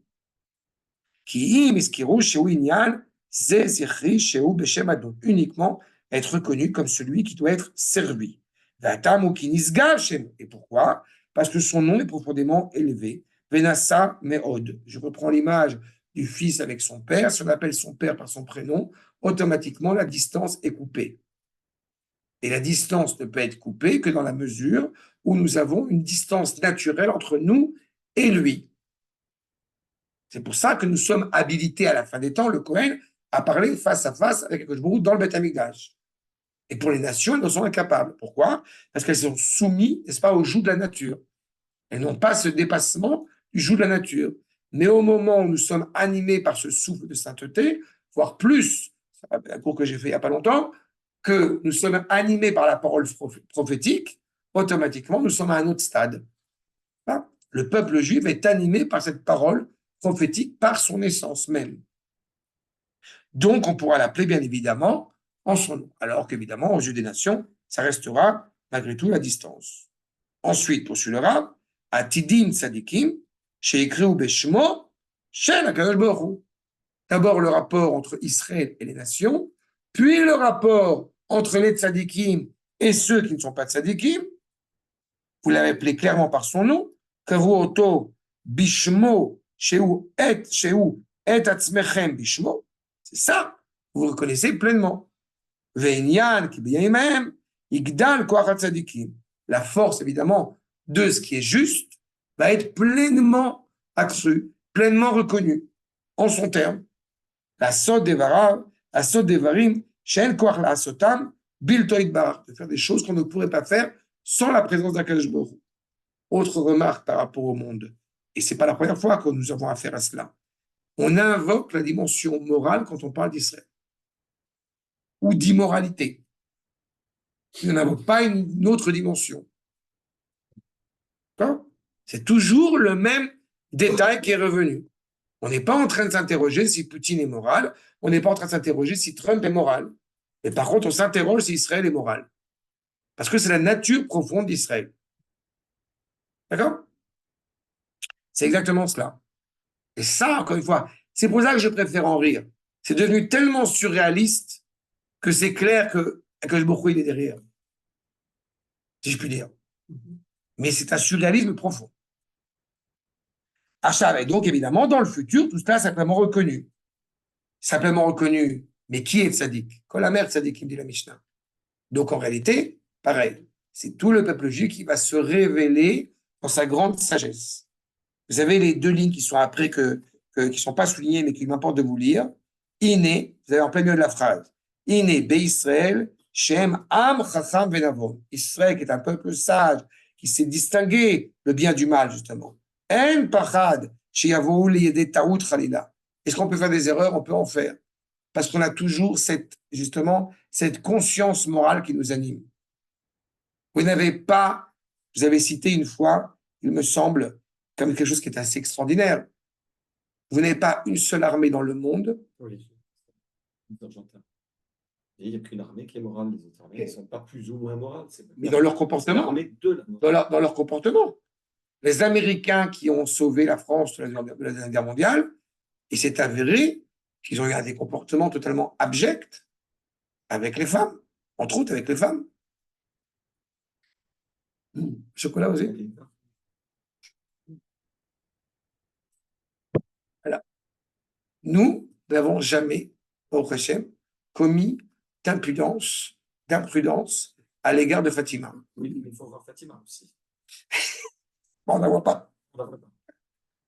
C'est vrai que ça aide. C'est faut vraiment être gourmand. C'est quelque chose que je martèle, ça. C'est quelque chose que je martèle, je dis, On va voir ça. c'est des enfants qu'on envoie faire la guerre. Et je les connais, je les connais, ces gamins-là. Ils n'ont vraiment pas envie de faire la guerre, ils sont là parce que c'est leur devoir. C'est ça. Et parce que j'ai dit bon, j'ai rien touché. Mais t'as raison, c'est ça. mais je martèle cette information. C'est important. Mais c'est essentiel. Et je le répète, c'est exactement cette Il n'y problématique-là. a pas de haine. On n'est pas animé par ça. Évidemment, les propos vont être très durs. Mais parce qu'ils sont très durs par rapport à nos ennemis. Mais personne, encore une fois, n'a une volonté sanguinaire. El Pachachiavu. Encore une fois, on peut se tromper. Arbiamim, Be'amim, Asherirut Sadikim Osim Kemaase Elohim. Quand ces peuples, on voit des gens animés par la justice de faire ce que Akadosh Baruch Hu exige et attend de nous. Aloev Shar, qui les kotser afranatam, Ishvu, Eved, Liotzro. Du coup, il risque peut-être de se tromper et de ne pas comprendre qui c'est le réel serviteur de son créateur. On est en plein dedans. Alken, Odiu Be'amim Alilotav, Keloma, comprenez bien, faites entendre au monde la volonté du créateur, comment est-ce qu'il agit. Keloma, qui kol peulot, anoraot, asher hem osim, einam hem osim. Ce que nous faisons n'est pas énoncé par, encore une fois, une sorte de destinée nationaliste, mais d'abord énoncé par Akadosh Baruch Hu lui-même. Alors évidemment, vous ne nous allez pas me demander là-dessus, mais je vous suggère la question, et ce qui évidemment découle de cela, mais eux aussi, quand ils agissent, ils disent parler au nom d'Allah. Donc on est foutu? Non. Parce que s'il y a une vérité, une cohérence et une authenticité dans leurs propos, eh bien ils sont assez vite conscients qu'ils tiennent des propos mensongers. Ne serait-ce que pour une raison évidente, par exemple, le fait que jamais le monde musulman a eu de discussion, a eu de dialogue avec Allah. Muhammad, comme vous le savez, a une conversation, éventuellement, en admettant que ce soit possible, avec Jabril, avec l'ange Gabriel, mais en aucune manière avec Allah. En leur propre thèse, ils vivent dans la culture du mensonge. Jabril, Oui. Donc, dans leur propre thèse, ils vivent clairement dans la culture du mensonge. Inhabile, c'est Je ne sais pas, je connais débile. pareil. C'est pareil. Et vous comprenez à quel point c'est totalement ridicule. Ce qui est énoncé par la parole du Créateur lui-même, c'est justement ce retour, et vous avez ici une illustration, ce retour du peuple sur sa terre, qui est l'expression de sa volonté. Pas Donc, on n'est pas de la volonté d'un ange, pas de la volonté idéologique des sionistes. Non, la volonté idéologique de ce que prône la Torah par elle-même. On a le droit de remettre ça en cause, mais dans ce cas-là, on ne parle pas de Torah. On vient annoncer, voilà le livre, voilà la parole. Le monde, a priori, reconnaît cette parole. Il veut en couper le lien identitaire de ce peuple qui est rattaché à cette parole. Comme j'ai mal répété, nous ne sommes pas le peuple du livre, mais c'est le livre d'un peuple. D'accord? Donc, automatiquement, c'est ce qu'on montre aux nations, c'est ce qu'on montre au monde. C'est lui qui fait, c'est lui qui agit. Encore une fois, nous sommes le bras, j'en dirais, agissant de sa volonté.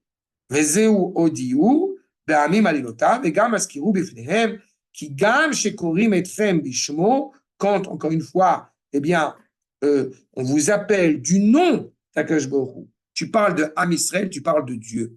Tu parles de Akadosh Baruch Hu, tu parles de Am Israël. Les deux sont, encore une fois, inexorablement liés l'un à l'autre. Et on ne peut pas les couper. Malheureusement, au sein de notre peuple, quand il y a des propos qui veulent séparer les deux, automatiquement, cela crée, j'ai envie de dire, cela donne du foin, on va dire, aux nations. D'un côté comme de l'autre. Je saute une ligne. Ki im zot avonotenu, anvatnuto, pardon, anvatnuto idbarach leorot, ki nishmotam helek eloam me'al. C'est toute la difficulté. C'est qu'Akadosh Baruch Hu, d'un côté, il nous montre bien qu'on est rattaché à lui, qu'il est rattaché à nous, quelle que soit la qualité qui est la nôtre, quelle que soit notre mise en acte de cette qualité, et on a du mal, du coup, à raisonner, à entendre que nous sommes clairement, chacun d'entre nous, n'est-ce pas, eh bien, une partie de la volonté d'Akadosh Baruch Hu, comme j'ai coutume de le dire, qui réside en nous. Et donc, les Kuro, Shem, Akol, Ilbarach, Alachelek, Vezou, Askiru, qui nisgav Shemo. On sait pertinemment que Dieu préserve, nous ne sommes pas Dieu, à titre individuel, mais le Am Israël,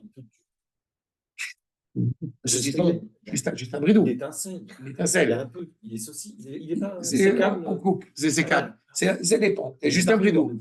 Il est partout. En même temps. Oui, mais plus à Brooklyn qu'à Yerushalayim quand même.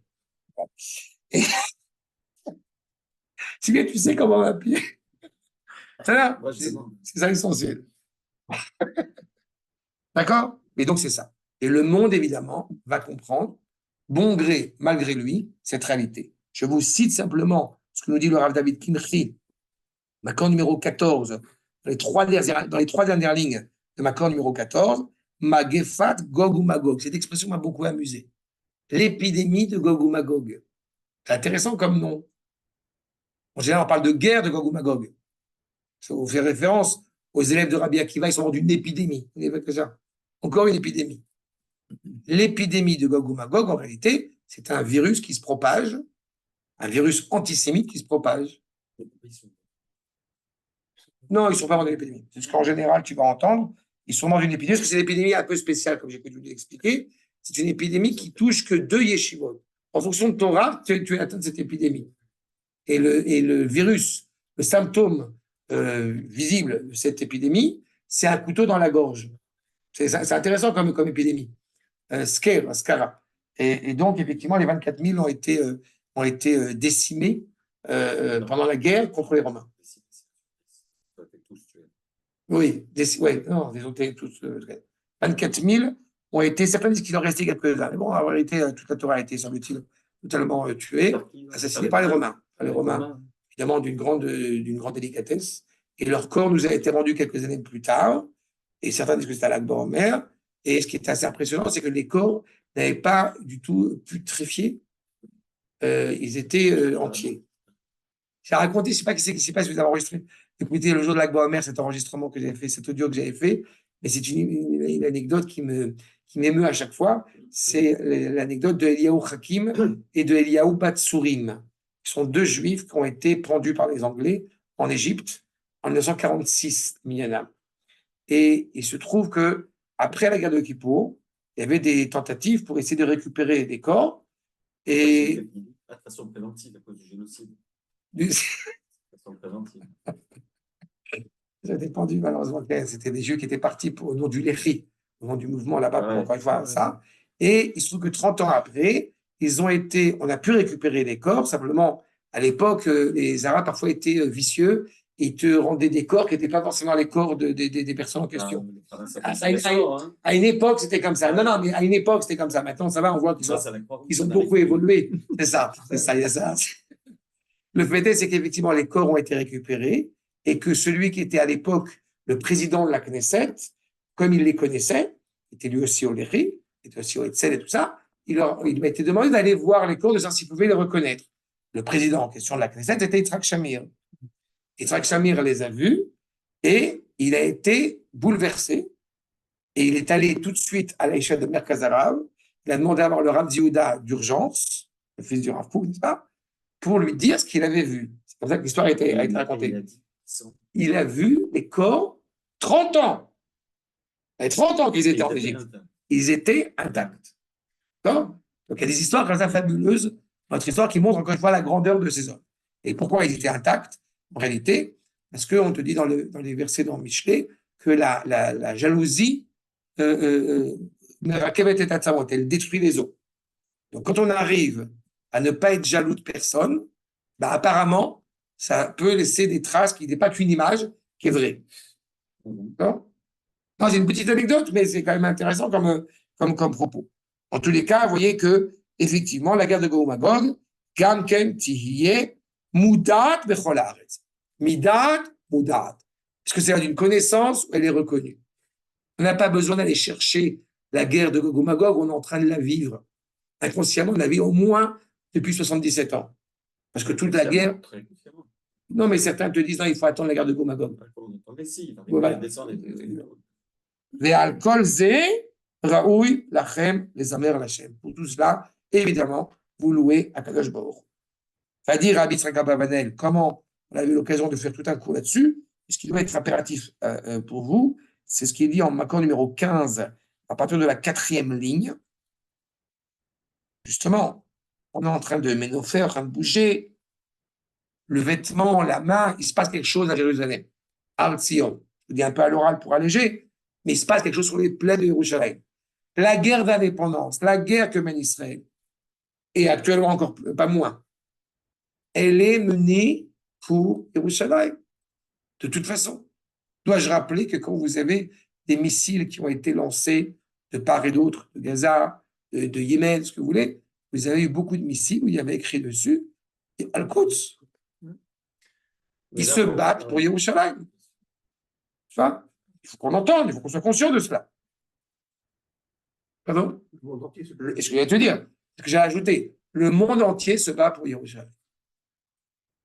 C'est la clé, exactement. Donc, quand nous comprenons le processus d'indépendance qui est en marche, il faut clamer haut et fort, encore une fois, ce lien qui nous rattache d'abord et avant tout à la maison, à Jérusalem. Maintenant, je fais un bond dans l'histoire. Allons directement dans la source numéro 16.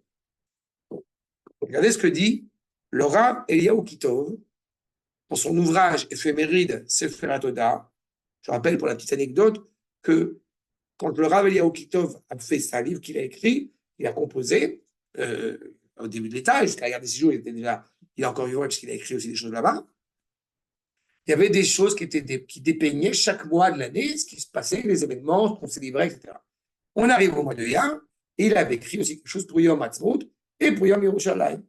Et on lui a fortement recommandé d'enlever ça du livre. Enfin, parce que certains publics, évidemment, auraient pu ne pas acheter le livre à cause de ça. Ce serait fait que Rav Eliyahu Kitov, pour utiliser un terme moderne, qui était plutôt Haredi, du coup, s'il est Haredi, mais qui assume clairement son côté, que nous en préserve, son côté sioniste, ça aurait pu avoir une dimension dramatique. Donc, ça a été enlevé du livre. Ça a été, oui, retranscrit. Lui, il écrit cela, je te dis, dans les années 60. Les années 60. Donc après la création d'Israël. Mais là, il écrit, tu vois ce qu'on regarde maintenant, il écrit ça après la déclaration d'indépendance. Voilà comment il parle. Et le fait est que ça a été censuré. Ça a été, oui, retranscrit en anglais et en français dans les versions françaises et anglaises, parce que le livre a été traduit. Mais concernant la version hébraïque, eh bien, ça n'a pas été publié avec le livre, ça a été publié comme un contraste, comme on dit, une brochure séparée beaucoup d'années plus tard. Pas parce que sinon, le livre n'aurait pas été acheté, n'aurait pas été lu. Il n'aurait pas été acheté où? Ici, en Israël. S'il avait. Mais oui, parce qu'il faut comprendre, il y a une méthode qui est toujours très intéressante. Il y a des grands rabbins, d'accord, qui écrivent de grandes choses. Maintenant, il peut arriver que ces grands rabbins, ils disent des choses avec lesquelles certaines franges de la population, qui elles aussi sont animées d'une barbe et d'un chapeau, ne sont pas d'accord. Alors, il y a une solution. On enlève cette partie-là, comme ça on est d'accord. Ça s'appelle la Torah un petit peu tronquée quand même. Donc ils ont enlevé le mot Israël de la Torah en fait. Voilà. C'est bien. C'est pratique. Ils ont mis quoi? La Belgique, Ça la va. Baudouin. C'est comme du Pérec. Et à la place d'Hachem, le roi Baudouin. Voilà. C'est bien. Je comprends qu'il y a un problème. C'est bien d'être C'est arrivé. comme quand on enlève le Tu sais, je vais- en écrivant Oui, comme Pérec. Pérec la paix, c'est bon. Oui, C'est que là, tu enlèves Israël de la Torah, tu enlèves la voix. Écoute, il y avait une chassidoute. Politiquement correct, hein. Il y avait une chassidoute qui avait, je rappelle à chaque fois, il y a une chassidoute qui a considéré que tel Rav, évidemment, était le Mashiach. Il est décédé depuis. Hein. Enfin, à ma connaissance, il est décédé. Et le fait est, c'est qu'ils expliquent pourquoi c'est le Mashiach, parce qu'il a mené les guerres de Dieu. Parce que le Rambam dit que le Mashiach doit mener les guerres de Dieu, mais vraiment Hachem. Et donc, on m'explique, oui, mais il a mené les guerres de Dieu. Je mets le Rav en question, en qui j'ai un profond respect. Mais à part cela, le Rabbi Lubavitch, il n'a pas mené les guerres de Dieu. Il n'est pas chef d'état-major. Non, mais c'est une image.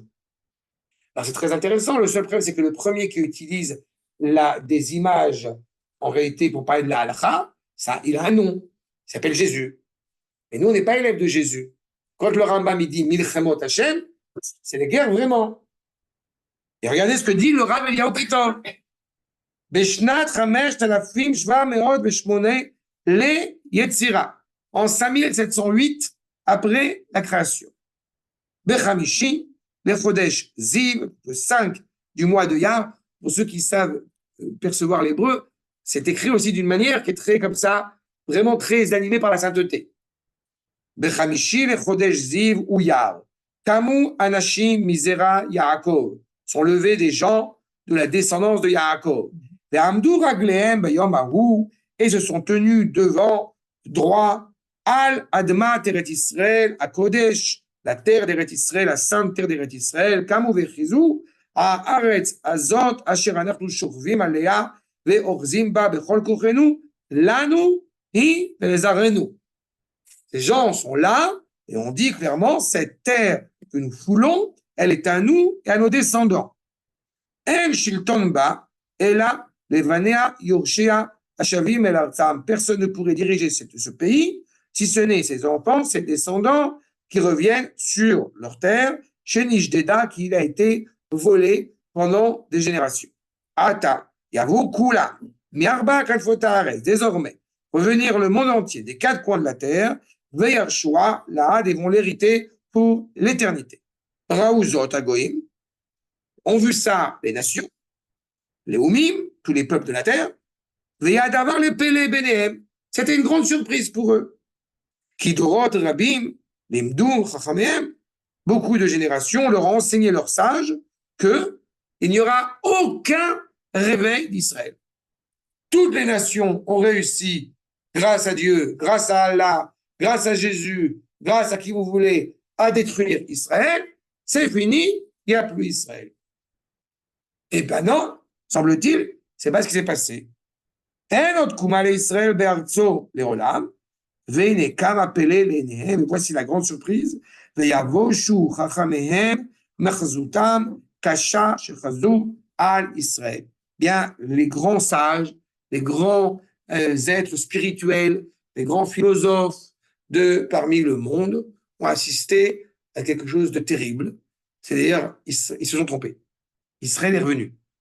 Ça les terrifie. Ça les terrifie. Et en Exactement. fait, ce qui s'est passé, c'est que depuis l'indépendance, enfin, déjà, l'État d'Israël, ils se sont inquiétés pendant des mois, mais maintenant, là, c'est à la minute qu'ils s'inquiètent. Voilà. Parce qu'avant, ils disent, bon, ça progresse, mais ils vont se faire balayer.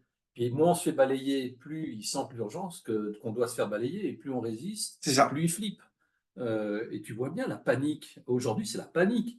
Je veux dire, quand l'Union européenne dit, bah, on va arrêter tous les contrats commerciaux avec Israël, mais Ilia, Merci. tu es exceptionnel. Je dis pas ça pour truc. Mais à chaque fois, j'entends, voilà, C'est ça. ça fait plaisir. C'est aussi des élections, c'est aussi des votes, c'est parce qu'ils ont une énorme population Ah arabe. Ah Je oui, pense c'est qu'au-delà, je pense que Non, les non, mais chrétiens paniquent. Non, mais je ils pense devraient paniquer aussi devant les Arabes, mais pourquoi ils paniquent? non. Non, mais il y a une question de, tu avais raison. Je pense qu'il y a une question d'élection, parce que toi, tu le vois d'une façon mystique que je comprends et qu'on peut voir aussi. Mais je pense qu'ils sont tout juste faibles. La France, on rentre dedans comme dans du beurre. Jamais Oui, mais dit. justement, cette faiblesse-là, elle provient d'un momentum dans l'histoire. C'est ça que je veux Donc, te il y a dire. l'antisémitisme de base. Oui, Aucun- Non, mais ça, c'est pas le sujet. Oui. Mais tu as raison, mais c'est pas la. Je pense que Macron, par exemple, il est profondément, je pense que je ne le connais pas, grâce à Dieu, je ne le connais pas, mais je pense qu'il a une peur bleue de l'Iran, des musulmans, tout ça. Non, mais c'est évident, mais tu comprends que tu parles à une génération, c'est ça qui est très important. Ce que tu soulèves maintenant, je répète, on peut comprendre l'histoire, encore une fois, en faisant de la géopolitique, Oui. et ce n'était pas mon propos. C'est-à-dire que j'essaie de sonder ce qui se cache derrière l'histoire. Et mon seul référent, c'est justement ce que les propos tenus par les prophètes, et qui se révèlent, encore une fois, au grand jour, dans notre génération encore plus. Quand tu dis effectivement, à juste titre, que la France, elle n'a pas forcément d'affection ni pour les musulmans, ni pour rien du tout. Mais, Non, mais la France, elle rajoute des sanctions contre l'Iran en ce moment. Quand on est attaqué par les Iraniens, ils ont mais elle fait ne la sait veille pour pas les aider. quoi faire. C'est ambigu, ils ont pas. Je répète, elle ne sait pas quoi faire, et je vous réfère une fois de plus, ce n'est pas coutume, aux prophéties que nous avons étudiées, notamment la fameuse prophétie de Ovadia. Ils sont en train de tomber, ils ne comprennent pas pourquoi ils tombent. Ouais. D'accord? Le prophète Ovadia l'a déjà énoncé.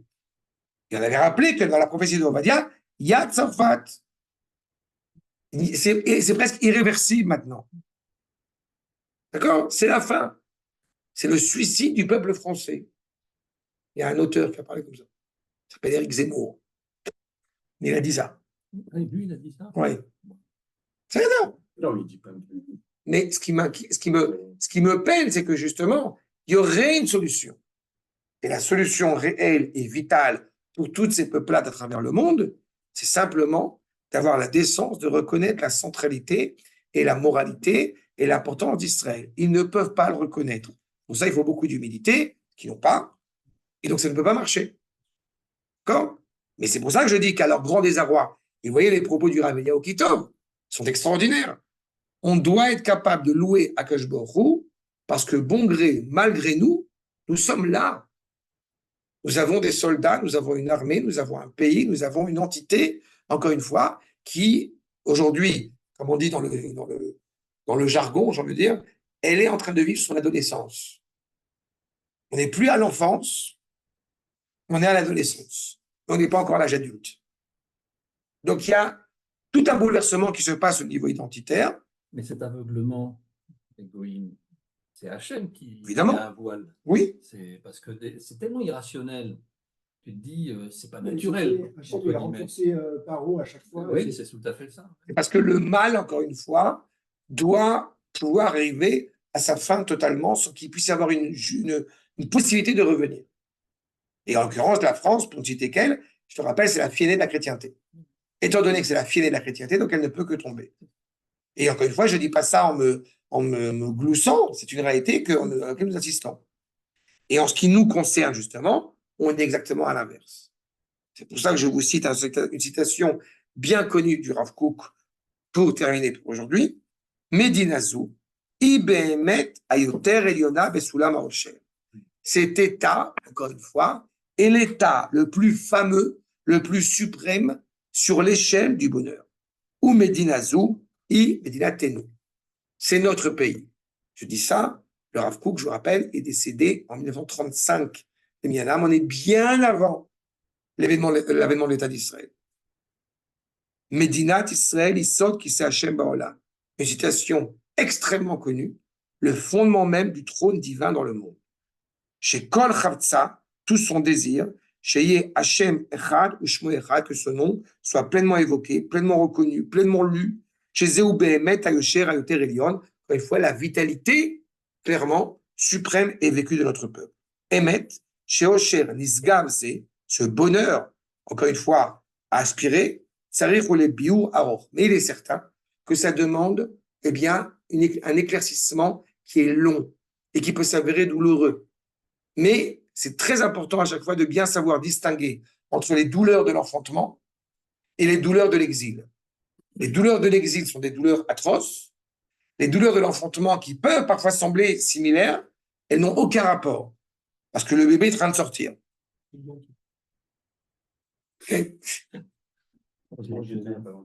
Kedei, donc c'est ça, pour faire sortir cette luminosité des ténèbres. Kedei la'alot oro beyemei choshev. Aval mipnei ze yirdal miliot haosher yoter gadol. Encore une fois, même si justement on pourrait croire que pendant un moment, donc on ne serait pas aussi heureux qu'on pourrait l'être, jamais cela ne pourrait, encore une fois, eh bien, se tarir, s'estomper, s'annihiler, parce que ce projet est d'abord avant tout, eh bien, l'émergence de ce trône divin sur terre par le biais de notre État. Adkan, c'est clair? Mais quand tout à l'heure, Stan disait les inondations, chaque fois de Macron, et du mal d'Israël, nous, on a des bombardements de Houthis, du Hezbollah, du Hamas, des tremblements de terre, des incendies. On a tout ça. Totalement. Une carte pour rigoler. On envoie une carte, c'est une blague. Mais ce n'est pas une blague. Tu vois les alertes partout, les incendies. On a toute une. Bon, on sourit quand même, on est heureux. Mais globalement, on peut être très heureux, je te jure. Oui, parce qu'on n'a pas. Et donc, nous, c'est parce qu'on ne se conduit pas très bien. Alors, si Macron, lui, dit mauvais. D'abord, ce n'est pas le même rapport. Je sais. D'accord? Ce n'est pas le même rapport entre un père et son fils, c'est un père et ses voisins. Mais il est certain que nous avons des questions à nous poser. Mais ces questions-là. Il aurait pu faire l'inverse. Il aurait pu donner à Macron, qui est un salaud, les outils et compagnie, et à nous l'inondation. Non, parce que. Ça va, Bourdin. à quel bruit, c'est ce qu'il fait. Oh, Bezrat Hashem.